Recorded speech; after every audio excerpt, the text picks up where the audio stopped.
મેર 11 કપના captain તરીકે આજે અમારા અહીંયા ચેરમેનની ઓફિસમાં પૂજા અર્ચનાનો કાર્યક્રમ રાખેલ હતો, જેમાં મેયરશ્રી, કમિશનર સાહેબ, ડેપ્યુટી મેયર, ચેરમેન તેમજ બંને ટીમો, કમિશનર 11ની ટીમ અને મેયર 11ની ટીમ બંને સાથે પૂજા કરી અને એક ધ્યેય સાથે આજે અમે બધાએ પૂજા કરેલ છે.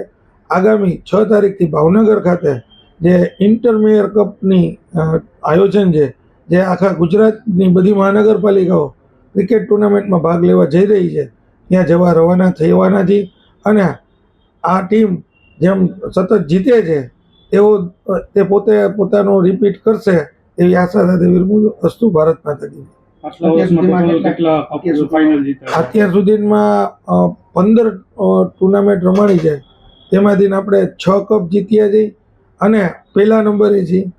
સુરત પણ 5 કપ જીતી છે, એક વખત અમદાવાદ, એક વખત વડોદરા, તેમજ 15 વર્ષમાં 2 વખત ટુર્નામેન્ટનું આયોજન નથી થઈ શક્યું જ્યારે કોવિડનું હતું. અત્યારે જામનગર છે તે પહેલા નંબરે છે.